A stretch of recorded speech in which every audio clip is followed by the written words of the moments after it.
చంద్రబాబు గారు ముఖ్యమంత్రి అయిన 5 సంవత్సరాలకి ఆయన చేసిన అప్పులు లక్షల కోట్లు.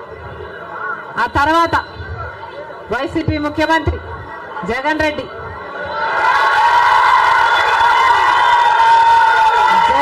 గారు చేసిన అప్పులు 3 లక్షల కోట్లకు పైన. మొత్తంగా ఈరోజు అప్పులు 6.5 లక్షల కోట్లు. రాష్ట్రానికి చెందిన అప్పులు, కార్పొరేషన్లకు చెందిన లోన్లు చెల్లించాల్సినవన్నీ కలుపుకుంటే 10 లక్షల కోట్ల అప్పుల భారం ఆంధ్ర రాష్ట్రం మీద ఉంది.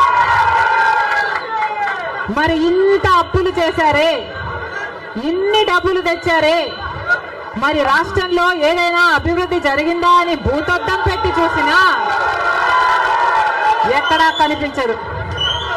రాజధాని ఉందా? రాజధాని కట్టగలిగారా? రాజధాని కట్టడానికి డబ్బులు లేవు.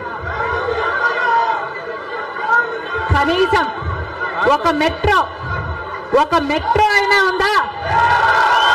ఆంధ్ర రాష్ట్రంలో ఒక్క మెట్రో అయినా ఉందా? విజయవాడలో కనీసం ఒక్క మెట్రో అయినా ఉందా? ఎక్కడా లేదు, కనిపించదు. 10 సంవత్సరాలలో కనీసం 10 కొత్త పెద్ద పరిశ్రమలైనా వచ్చినాయా? రాలేదు. పరిశ్రమలు వస్తే మన బిడ్డలకు ఉద్యోగాలు వచ్చేవి. వచ్చినాయా మన బిడ్డలకు ఉద్యోగాలు? రాలేదు. కనీసం రోడ్లు వేసుకోవడానికి కూడా డబ్బులు లేవు ఆంధ్ర రాష్ట్రంలో. కనీసం ప్రభుత్వ ఉద్యోగస్తులకు జీతాలైనా సమయానికి ఇస్తున్నారా? దానికైనా డబ్బులున్నాయా? దానికి కూడా డబ్బులు లేవు. దేనికి డబ్బులు లేవు. అభివృద్ధి జరగలేదు. కానీ దళితుల మీద జరిగే దాడులు మాత్రం 100కు 100% పెరిగాయి.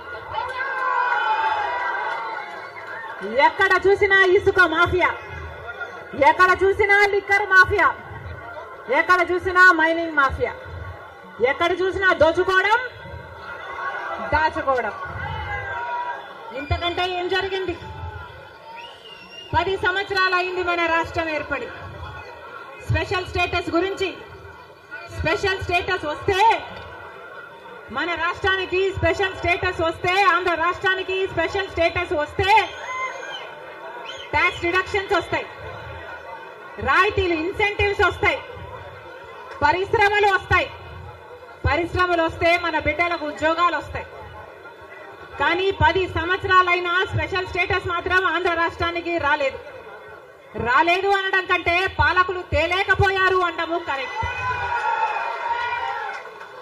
ఉత్తరాఖండ్లో స్పెషల్ స్టేటస్ వస్తే 2000 కోట్ల పరిశ్రమల స్థాపన జరిగింది. దాంతో ఉద్యోగ అవకాశాలు 500% పెరిగాయి. హిమాచల్ ప్రదేశ్ లో స్పెషల్ స్టేటస్ వాళ్ళకి ఇస్తే 10,000 పరిశ్రమల స్థాపన జరిగాయి. మరి మనకుందా స్పెషల్ స్టేటస్? ఎందుకు లేదు స్పెషల్ స్టేటస్? ఎందుకంటే పాలకులు స్పెషల్ స్టేటస్ తేవడంలో విఫలమయ్యారు, వాళ్లకు చేత కాలేదు. కాబట్టి కాంగ్రెస్ పార్టీ ఆ రోజు స్పెషల్ స్టేటస్ 5 సంవత్సరాల కోసం ఇవ్వాలి అంటే బీజేపీ పార్టీ ఏమండి 10 సంవత్సరాలు ఇవ్వాలి అని ఎలక్షన్లలో ఊదరగొట్టారు. 10 సంవత్సరాలు ఇస్తాము మేము అధికారంలోకి వస్తే అని. ఇక చంద్రబాబు గారు అయితే 15 సంవత్సరాలు మాకు స్పెషల్ స్టేటస్ కావాలి అని కొట్లాడాడు. ఇదే చెప్పాడు, 15 సంవత్సరాలు స్పెషల్ స్టేటస్ కావాలి, అందుకే నేను బీజేపీ పార్టీతో పొత్తు పెట్టుకుంటున్నా అని బీజేపీ పార్టీతో పొత్తు పెట్టుకున్నాడు. వాళ్ళ మంత్రివర్గంలో కేంద్ర మంత్రులు కూడా అయ్యారు టీడీపీ నాయకులు. ముఖ్యమంత్రి అయిన తర్వాత స్పెషల్ స్టేటస్ కోసం చంద్రబాబు గారు ఎప్పుడైనా ఒక్కటైనా నిజమైన ఉద్యమం చేశారా అంటే చేయలేదు. చేయకపోక ఉద్యమం చేసే వాళ్ళ మీద కేసులు పెట్టారు, వాళ్ళను జైల్లో కూడా పెట్టాడు చంద్రబాబు గారు. ఆ సమయంలో ప్రతిపక్ష నాయకుడు జగన్ రెడ్డి గారు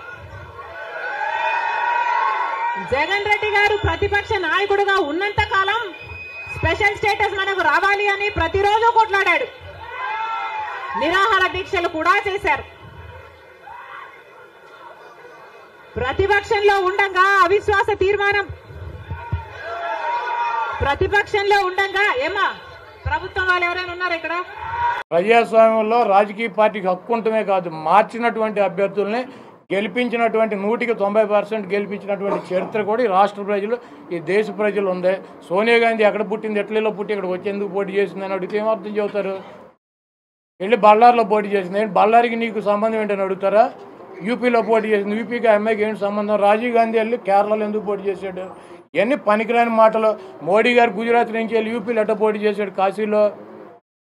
ఇవన్నీ ఉన్నాయి. చంద్రబాబు లాంటి పనికిరాని వెధవ మాట్లాడే మాటలు మీరు పట్టించుకుని అడిగితే ఎందుకు టైం వేస్ట్? కాకపోతే ఇవన్నీ ప్రతి రాజకీయ పార్టీలోనూ సర్వసాధారణంగా జరిగేటువంటి మార్పులు చేర్పులు. అదేవిధంగా వైఎస్ఆర్ కాంగ్రెస్ పార్టీలో కూడా జరుగుతున్నాయి. దీన్ని పెద్దగా భూతార్థంలో పెట్టి చూపించాలనుకుంటున్నారు. ఇప్పుడు రేపు పవన్ కళ్యాణ్ చంద్రబాబు కలిసి పోటీ చేస్తారు. 7 సీట్లు ఆయన సీట్లు వీళ్ళు తీసుకుంటారు. రేపు ఇంకొక 10 రోజులు అయితే రోడ్డు మీద పడి కొట్టుకుంటారు. అది చూడండి సినిమా. సార్ 21వ తారీఖు షర్మిల కాంగ్రెస్ పార్టీ అధ్యక్షురాలుగా బాధ్యతలు తీసుకున్నారు. ఇప్పటికే చాలా మంది వైసీపీలో అసమ్మతి నేతలతో కూడా ఆవిడ మాట్లాడుతున్నట్టుగా కూడా. ఇప్పుడు కాంగ్రెస్ పార్టీకి 1% ఓటింగ్ ఉన్న పార్టీ. జగన్మోహన్ రెడ్డి గారు కాంగ్రెస్ పార్టీ అధికారంలో ఉండగా, కిరణ్ కుమార్ రెడ్డి గారు ముఖ్యమంత్రిగా ఉండగా, ఈ రాష్ట్రంలో బలంగా కాంగ్రెస్ పార్టీ ఉండగా, కాంగ్రెస్ పార్టీలోంచి వచ్చి జగన్మోహన్ రెడ్డి గారు కాంగ్రెస్ పార్టీ మీద పోటీ చేసి పులివెందల, కడప పార్లమెంట్ అసెంబ్లీ గెలిచారు. ఆ తర్వాత జరిగినటువంటి బై ఎలక్షన్లో పార్లమెంటు కడపలో 20 అసెంబ్లీ సీట్లో పోటీ చేసి కాంగ్రెస్ పార్టీ మీద గెలిచాడు. కాంగ్రెస్ పార్టీ ముఖ్యమంత్రి ఉండగా, కాంగ్రెస్ పార్టీ బలంగా ఉండగా. ఇప్పుడు 1% ఉన్న కాంగ్రెస్ పార్టీ గురించి మీటింగ్ ఏంటి? ఆ జగన్మోహన్ రెడ్డి గారు గెలిచింది ఎవరి మీద? కడపలో ఎవరి మీద గెలిచాడు? కాంగ్రెస్ పార్టీ మీద గెలిస్తే తెలుగుదేశానికి డిపాజిట్ పోయింది. అప్పుడు ఏమైంది కాంగ్రెస్ ఓటు?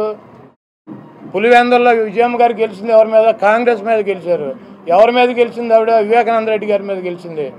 వైఎస్ వివేకానంద రెడ్డి గారి మీద. తెలుగుదేశానికి డిపాజిట్ పోయింది. కాంగ్రెస్ ఓటు వచ్చిందా మాకు? లేకపోతే నెల్లూరు పార్లమెంటు కాంగ్రెస్ పార్టీ అధికారంలో ఉండగా కాంగ్రెస్ మీద గెలిస్తే తెలుగుదేశం డిపాజిట్ పోయింది. కొవ్వూరు, ఇక్కడ రామచంద్రపురం, అదేవిధంగా ఈ పక్కన ఉన్నటువంటి నరసాపురం, ఇవన్నీ డిపాజిట్ తెలుగుదేశానికి పోయినాయి. కాంగ్రెస్ మీద పోటీ చేస్తారు. ఈ రాష్ట్రంలో మొన్న 2014-19 ఎన్నికల్లో జనసేన గెలిచింది. నరసాపురం అక్కడ రాజోళ్ళు. 3వ ప్లేస్ ఎవడు? టీడీపీ. నరసాపురంలో 2వ ప్లేస్లోకి జనసేన వస్తే టీడీపీ 3వ ప్లేస్. భీమవరం, గాజువాకలో పవన్ కళ్యాణ్ 2వ ప్లేస్కి వస్తే 3వ ప్లేస్ డిపాజిట్. ఈ రాష్ట్రంలో ఏ పార్టీ పుట్టినది, కాంగ్రెస్ కావచ్చు, బీజేపీ కావచ్చు, జనసేన కావచ్చు, ఏ పార్టీకి అయినా బలంగా ఫైట్ ఇస్తే 3వ ప్లేస్లోకి వెళ్ళే ముష్టిగాడు చంద్రబాబు. డిపాజిట్లు పోగొట్టుకునే వెధవ చంద్రబాబు. కాబట్టి ఎన్ని పార్టీలు వచ్చినా 4 ఓట్లు ఒక్కో పార్టీకి పోతే వీడికి కూడా 4 మిగులుతాయి. కాబట్టి వెళ్ళి మీరు చంద్రబాబుని అడగండి, సాయంత్రం వస్తాడు. అరే బాబు, కాంగ్రెస్ పార్టీకి అధ్యక్షురాలు మారారు, మనం 3లో ఉంటామా 2లో ఉంటామా, డిపాజిట్లు పోతాయని వెళ్ళి ఆయన అడగండి.